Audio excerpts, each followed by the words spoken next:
Hare Krishna. My name is Nandaprya Das, and I would like to continue the classes on Bhagavad Gita by chapters.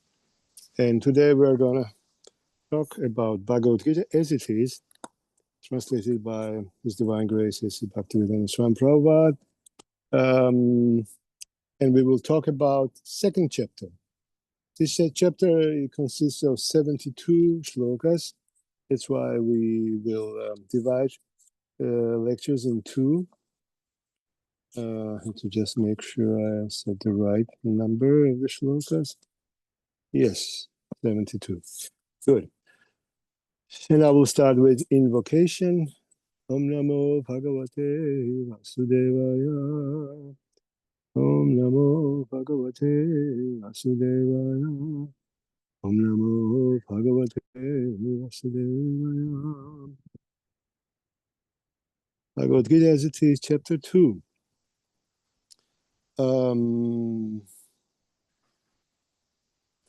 I'll just chant the Sanskrit verses, a verse, only one, verse, text 1 of the second chapter.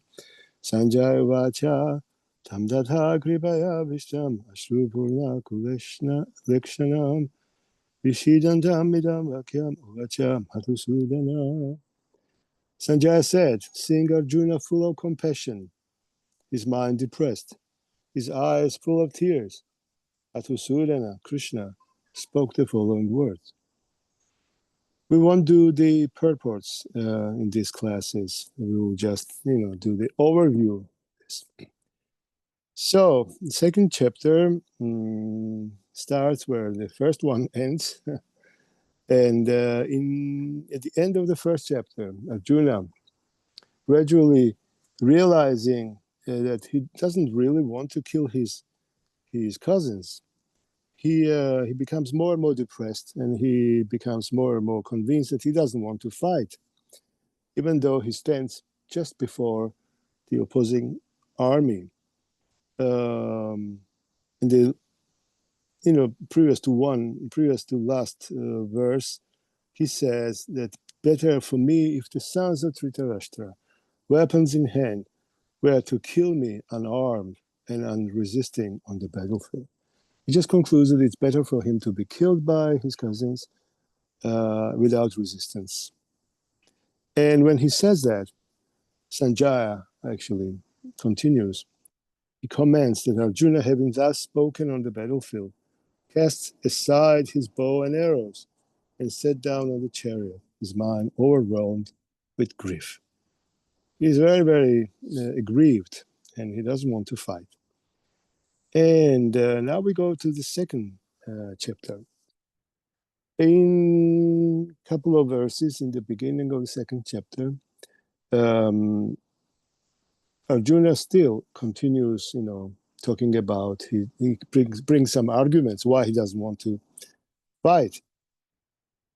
And in this verse, Sanjaya says that when Krishna saw Arjuna full of compassion, Krishna or Madhusudan, this is one of the names of Krishna, he spoke the following words.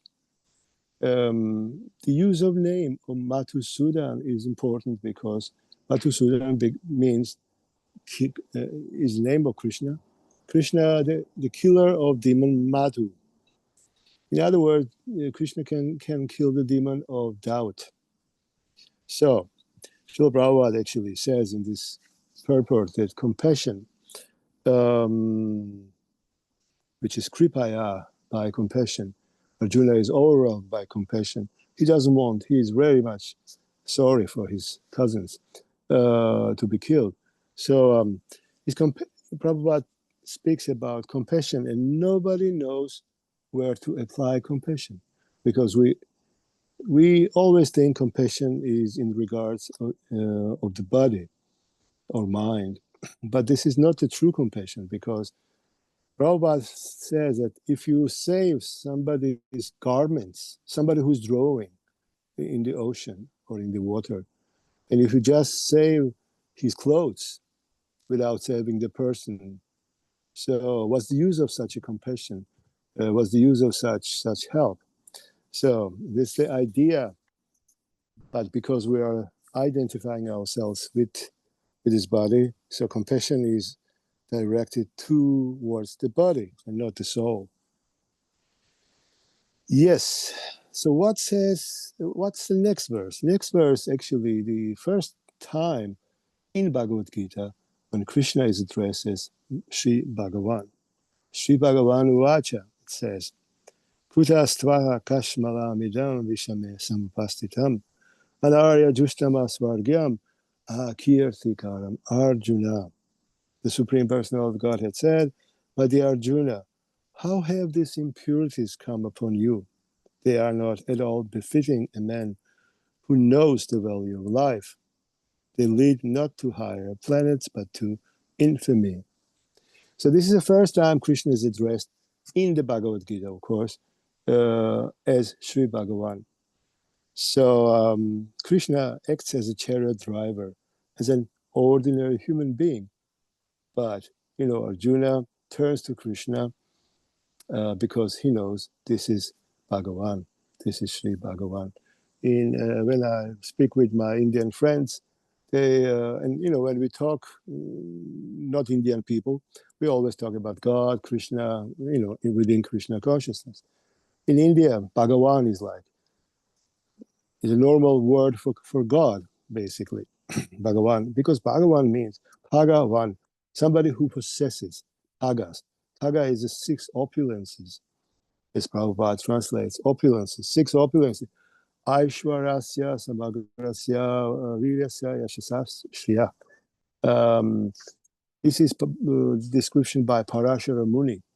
This is the explanation of Bhagavan. What are these six opulences?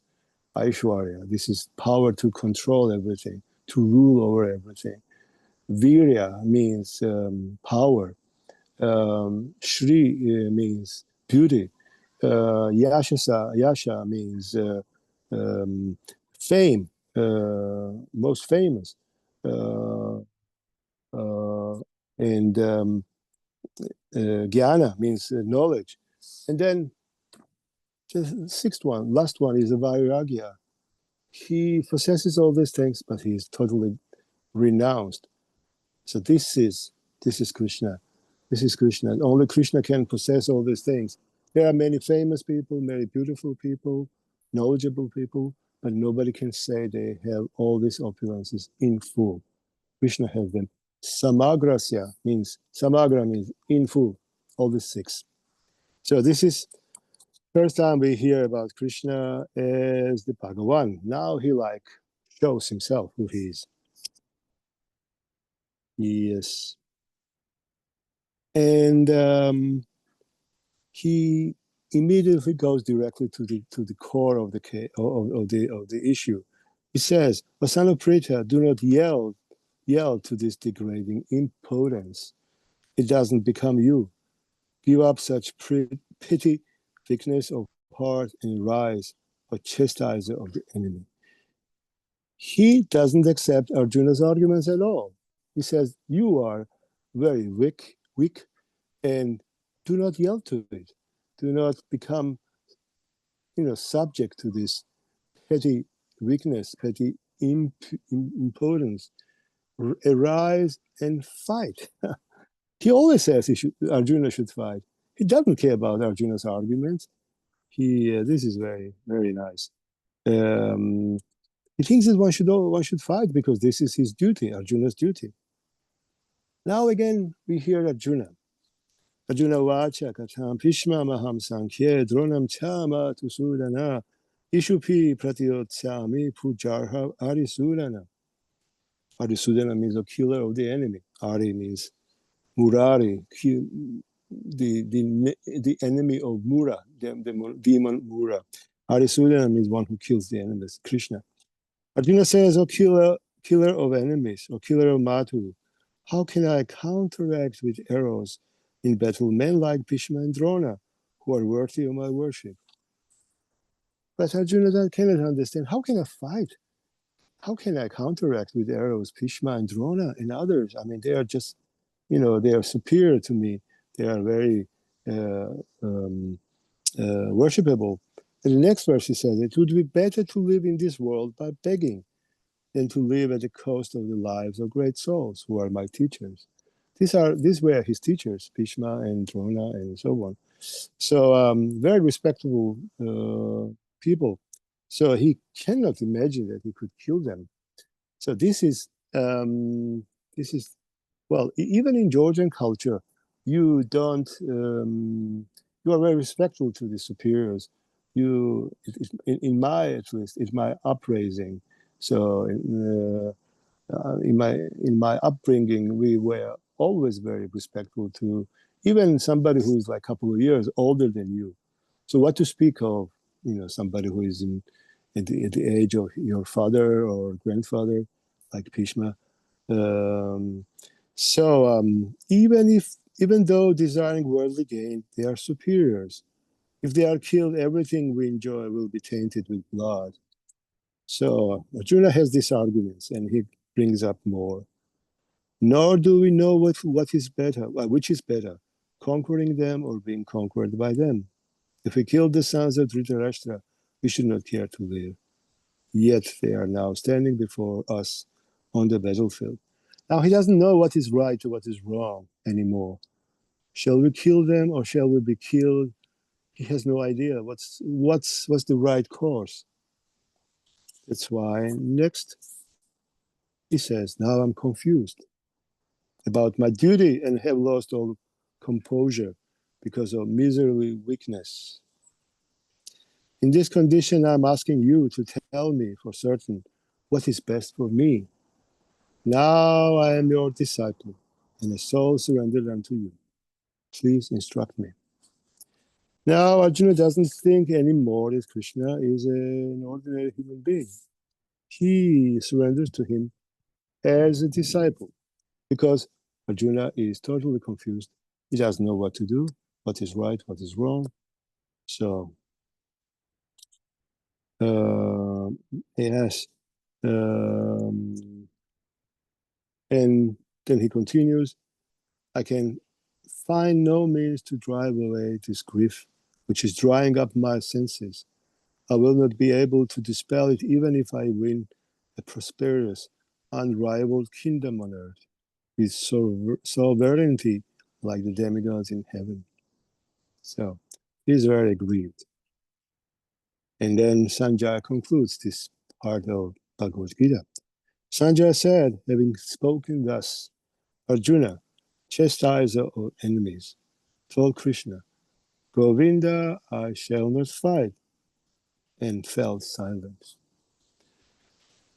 He surrendered to Krishna, but he doesn't want to fight anyway. So he decided not to fight.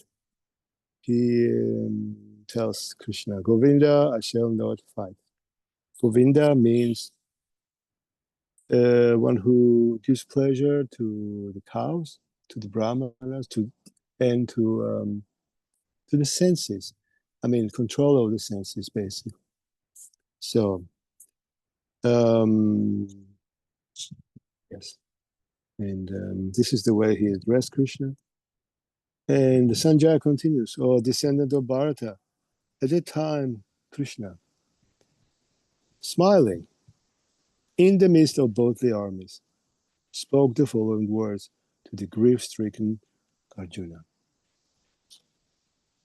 Beautiful Sanskrit, very beautiful, just like every verse in Bhagavad Gita. Tam uvacha rishikesha, prahasan iva parata. Prahasan means smiling. Sinayor upayor matye vishidan tam idam vachaha. So Krishna is smiling. He says, well, yes, now we are there where we should be. Now I can talk about Bhagavad Gita and I can tell you the whole philosophy of Bhagavad Gita, but because now you have surrendered unto me and you have no idea what to do. So this is the right time for me to talk, give you this teaching. Yes. Well, this chapter, second chapter, it's called Contents of the Gita Summarized. In other words, in this chapter, you can get the short overview of the whole Bhagavad Gita. This is how Bhaktivinoda Thakur called this chapter. That this second chapter is like the contents of the Gita summarized. In Sanskrit, it's called Sankhya Yoga. This chapter, it's called Sankhya Yoga. Sankhya Yoga is what? Is the means of analyzing the body and the soul, and by analytical study of the body and the soul, uh, you can understand, you can surrender to Krishna. Sankhya Yoga is not some kind of speculative philosophy. It's a philosophy, it's a teaching based on the difference of the body and the soul, and how to differentiate between these two. And by this knowledge, you come to surrender to Krishna. So, yes, now we go to, now we like, just like now, it's the real Bhagavad Gita starting. Shri Bhagavan Vacha. Ashochan anvashochastvam pragya vadamscha bhashase gatasunagadasuncha nanushochan pandita. The Supreme Personality of God has said, while speaking learned words, you are mourning for what is not worthy of grief. Those who are those who are wise lament neither for the living nor for the dead. So now he goes directly and chastises Arjuna. So you are talking very learned words, as if you are very, very smart. Of course, he was very learned. Of course, Arjuna was very learned, but he was put in such an illusion that his words had no real meaning. So you're talking like wise men, but you don't know that wise men do not lament, neither for living nor for the dead. And now Krishna starts, basic teachings of Bhagavad Gita. The first thing he says that there was no time where never was there a time when I did not exist, nor you, nor all these kings, nor in the future shall any of us cease to be. He starts by saying, don't worry about it. None of us, all of us, we always existed in the past, now, and we will exist in the future. So he points three things. He says, me, you, and all these kings. Yes. Yes, you see, he talks about like many, many, many, many people, many individuals, but he distinguishes me and all of you. Well, this is very much according to the Vedic teachings, because in the, I think in the Katha Upanishad, yes, says Nityo Nityanam Chaitanya Chaitanyanam. One eternal. Do you see? In other words, we are all eternal. All of us, all of these multiple individuals. But I'm one. But Katha Upanishad says one eternal, and many other eternals. One eternal maintains all the other eternals. And eko bahunam yovidasati kaman. Eko, one person, Bhagavan, Krishna, the Supreme Personality of Godhead, maintains all the others. Bahunam means many, many, many, many, many, many, many, unlimitedly many living entities. He satisfies and fulfills all their desires. It's not just maintaining, but he even fulfills all their desires. Everything you want, you get from Krishna. Krishna wants to fulfill everybody's desires, even though he doesn't want it, maybe some desires. But you see, according to our karma and desires, we get different things, different bodies, different opportunities, different situations, different facilities. So this is arranged by Krishna, because Krishna is so kind. Yes. So, any questions so far?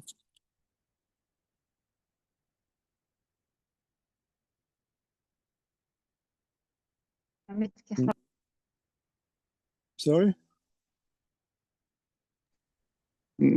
I'm listening also, Nandaprya Prabhu. I don't have question. No, it's all right. No problem. Mm. No. I'm just a good Yeah. thing to like Checking. Yeah. get some feedback from the audience. Yeah. Mm. Yes. Anyway, Krishna starts his teachings with this verse. Then he goes to very famous verse. This verse everybody should know by heart. Dehinosmini athadehe kaumaram yauvanam jara dehantara prapti thirastatra na muhyati. As the embodied soul continuously passes in this body from boyhood to youth to old age, the soul similarly passes into another body at death. A sober person is not bewildered by such a change. Tries to convince Arjuna that you should not be afraid of death because there is no death. I'm a medical doctor. Maybe you know that. So I see so many people who have to die, not necessarily in my hands, of course, but sometimes I have to say goodbye to them. That we know we don't have any more to offer you, and you're in a very bad condition. You're gonna die. I say it, of course, very politely and very gently. Don't say it like that. So, but it's not always possible to say that. But whenever I can, I like to comment or add that but actually there is no death. You don't die. It's only your body. You change your body, you will continue to live. It's not customary for a doctor to say that, and you may get in trouble at work if you always talk about this. Only very few people I can talk about it with them, those who are kind of ready. Yes, so this is the case. I mean, nobody sober person Tira, he's not bewildered when he sees the change of the body. And he talks about mm, all these dualities of this world and how to deal with them. Then Krishna says, O son of Kunti, the non-permanent appearance of happiness and distress, and their disappearance in due course, are like the appearance and disappearance of winter or summer seasons. They arise from sense perception, a sign of Bharata, and one must learn to tolerate them without being disturbed. When I was in Tbilisi just last week, I asked some nice Indian people, what season is the hottest in India? They say May, June. See, Srila Prabhupada says in the purport that, those yogis or saintly people, um, they don't hesitate to take cold bath in the month of January, February, which is very cold, or a woman who has to cook, she would cook even in May and June. At that time, there was no air conditioning. So it was very hot in the kitchen. So May and June, Prabhupada says. Yes. In other words, if you learn that all these dualities, they are just products of sense perception, and if you can tolerate them, so you are a wise man. And again, next duality is that the best among men, Arjuna, the person who is not disturbed by happiness and distress, and is steady in both, is certainly eligible for liberation. Then he talks about happiness and distress. Happiness of different kinds, all kinds of happiness, or distress. It can be also lots of different types. So if you can tolerate those things, so then you are eligible for liberation. See? And then he goes about nature of both the body and the soul. He calls the body asat. Those who are seers of truth have concluded that of the non-existent, the material body, there is no endurance, and of the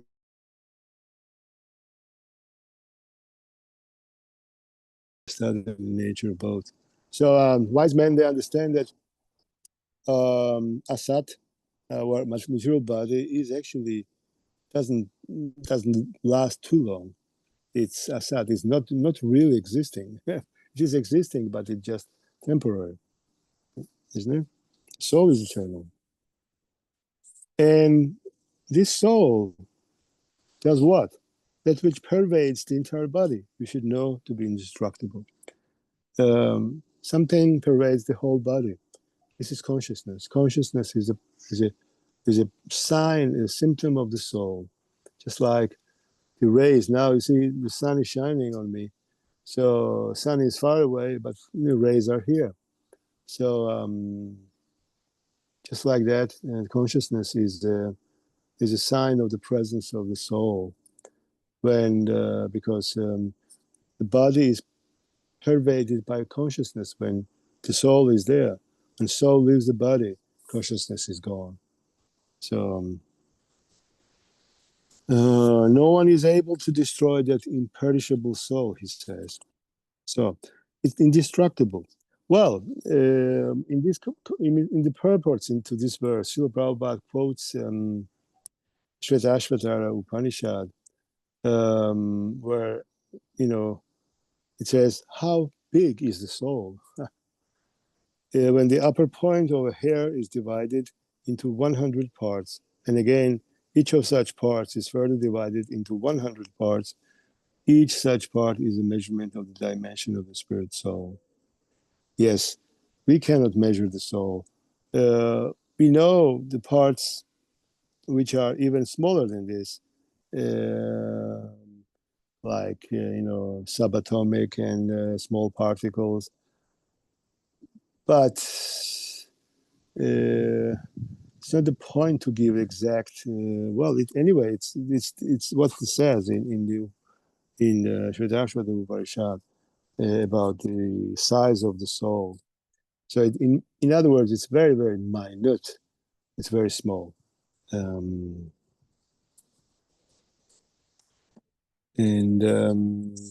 in purport also, there is another quotation from Mundaka Upanishad.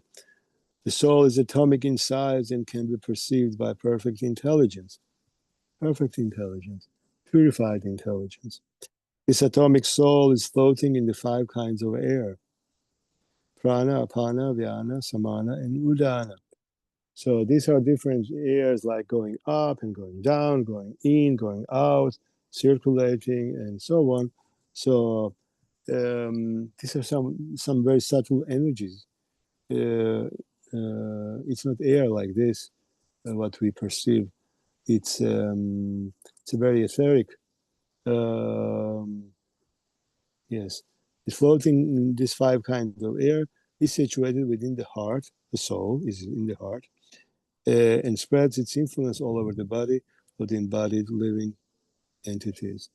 Actually, when you realize yourself, you find yourself situating here in the soul. Not here in the mind, no, in the soul. It's in the heart, I mean. And even though this is soul is so small, so its influence is all over the body. When the soul is purified from the contamination of the 5 kinds of material air, the spiritual influence is exhibited. Yes, these airs are not something nice. It's nice to be staying in this body, but it's contamination actually. So by different processes, when you purify yourself by pranayam or bhakti yoga or so on and so on, so when intelligence is purified, you are just you can get rid of the influence of this air. So now he talks about material body. The material body of the indestructible, immeasurable, and eternal living entity is sure to come to an end. Therefore, fight for descendant of Bharata. He goes back to fighting. He says, this body will die anyway. That's why fight. You should fight. Don't worry, because it will die anyway. Then he says, neither he who thinks the living entity the slayer, nor he who thinks it is slain is in knowledge, for the self slays not, nor is slain. If you think that you can kill somebody or somebody is killed, you are not in knowledge, because you cannot kill and you cannot be killed. So, because the soul, why? And now we can talk about what happens with the soul. Now he was talking about the body. Basically, the body is indestructible, comes to an end, and so on. For the soul, there is neither birth nor death at any time.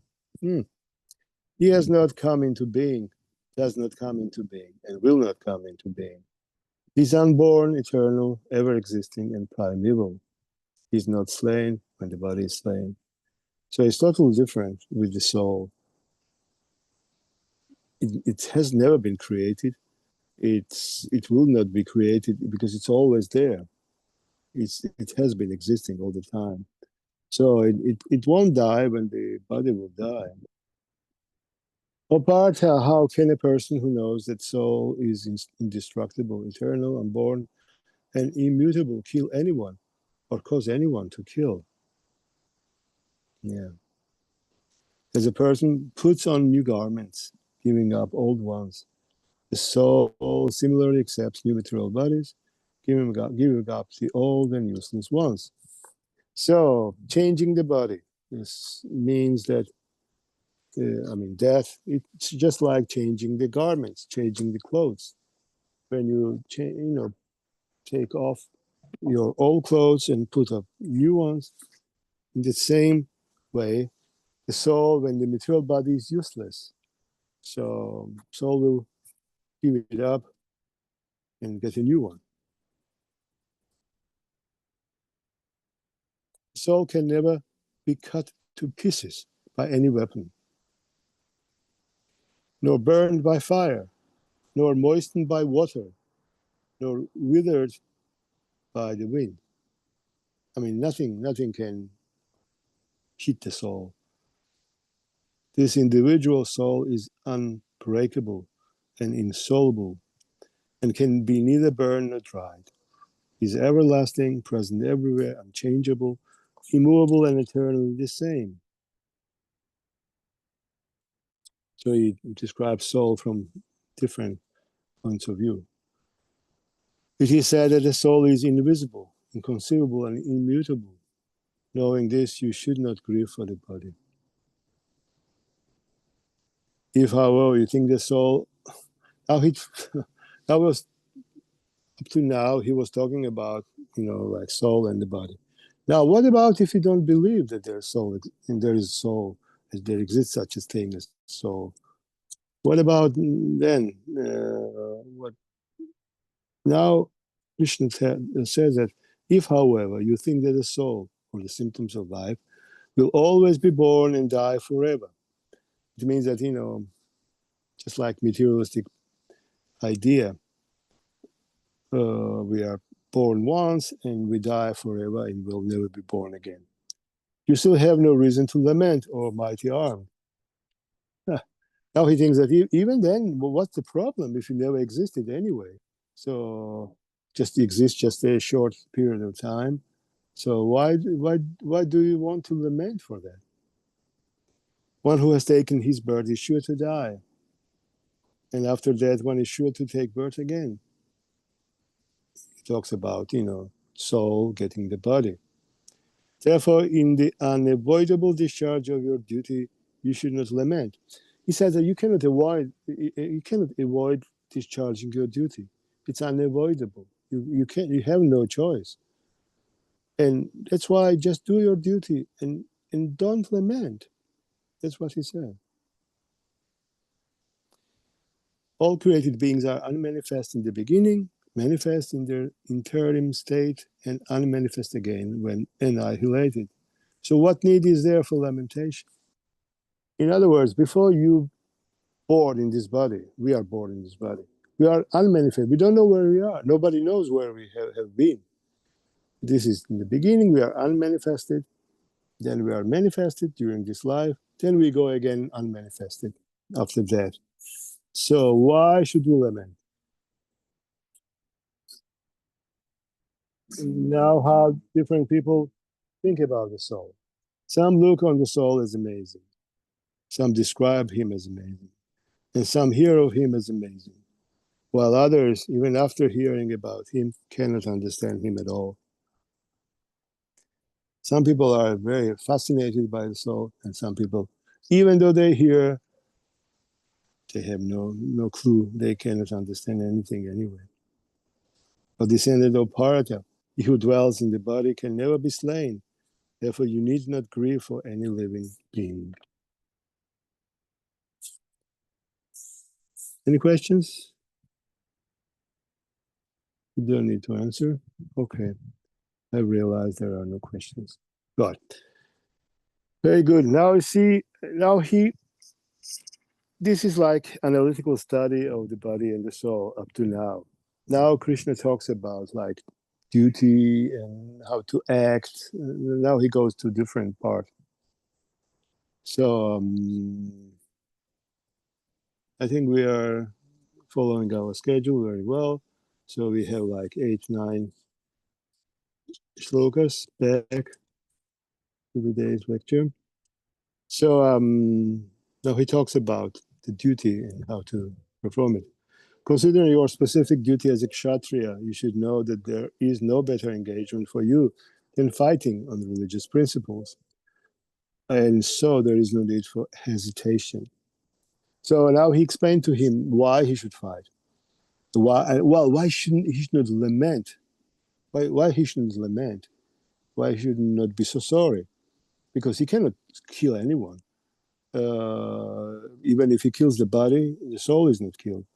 But now he talks about that there is nothing better for you than do your duty. And without hesitation even. Upartha, happy are the kshatriyas to whom such fighting opportunities come unsought, opening for them the doors of the heavenly planets. So, kshatriya who dies on the battlefield, if he wins, if he's victorious, that's nice. If he dies, then he goes to the heavenly planets. Well, we are not talking about, this brutal warfare, which is so popular nowadays. We're talking about righteous wars. Wars for the higher cause, not just wars for just to get more political influence and whatever. No, it's just much more than that. So if you do the right thing, or if you defend your country or your home, so this is also righteous. If, however, you do not perform your religious duty of fighting, then you will certainly incur sins for neglecting your duties and thus lose your reputation as a fighter. So you should do that because you will lose your reputation as a fighter. So at that time, it was a very important thing. The reputation was very noble thing. Dignity was very important.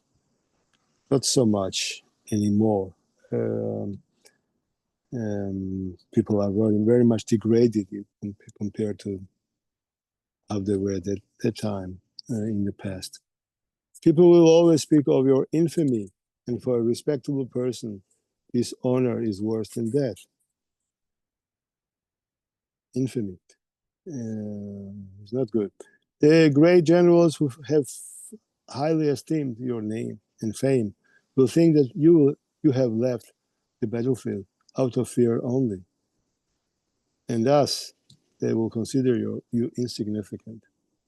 Your enemies will describe you in many unkind words and scorn your ability. What could be more painful for you? O son of Kunti, either you will be killed on the battlefield and attain the heavenly planets, or you will conquer and enjoy the earthly kingdom. Therefore, get up with determination, fight. Again, Krishna comes back to this point. You should fight. He totally convinced that you should fight. Do thou fight for the sake of fighting, without considering happiness or distress, loss or gain, victory or defeat. And by so doing, you shall never incur sin. He says that, don't think about happiness or how nice or how unnice it is. Victory, distress, gain, loss, and so on. Just do the fighting, and you will be fine. So that's the idea. Yes, this was. Now we are reached the text 39, and I think we will continue on Monday. So I will end here. So we covered the half of the second chapter, contents of the Gita summarized. Yes. Hare Krishna. Any comments? Any questions? Hare Krishna. I had to do it in this tempo because otherwise, it just to get some taste. It's so beautiful. It's so beautiful. It's so nice to talk about Bhagavad Gita.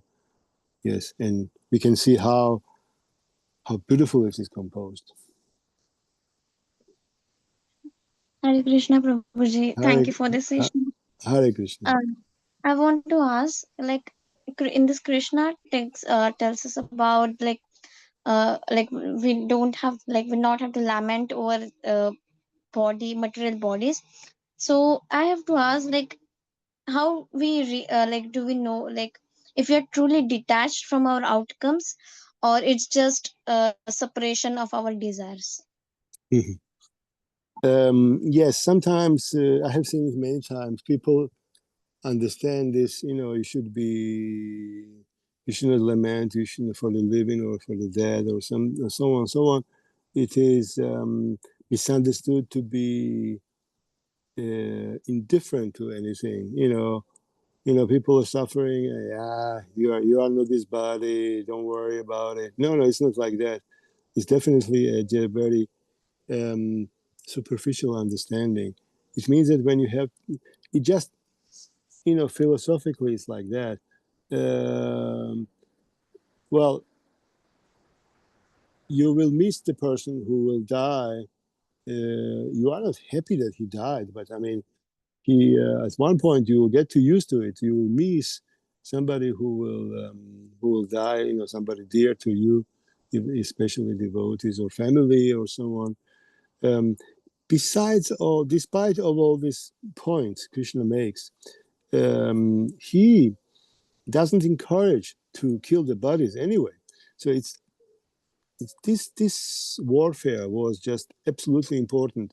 It was unavoidable. It was like last resort, last chance to restore the righteousness on the planet.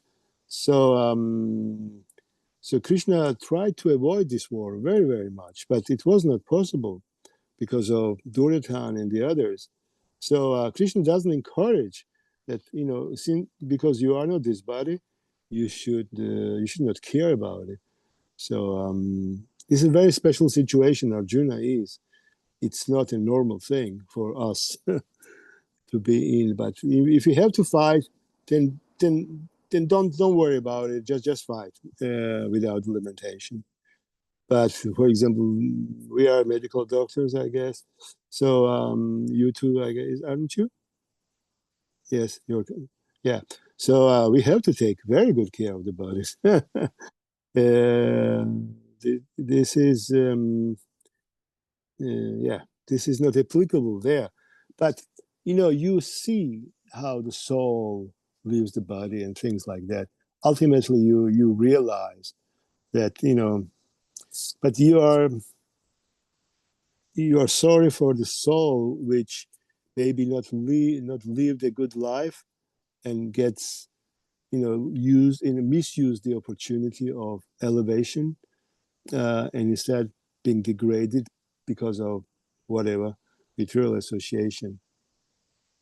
So we will be sorry for the soul, see, but at one point body is just unavoidably will be destroyed. So I don't know if I answered your question. Thank you so much. Hare Krishna. Hare Krishna. Hare Bol. Hare Krishna, Nandaprya Prabhu. Hare Bol. Thank you for your lectures. And I guess our audience will grow little by little. It's all right. It's all right. Yeah, but It since did- one person is listening, at well, least. well, I got purified by reading Bhagavad Gita, so it's enough for me. And I had a good association of you both, so that's I'm quite happy. It's not about the number of listeners. Yeah. Thank you for that. How to say, inner mood.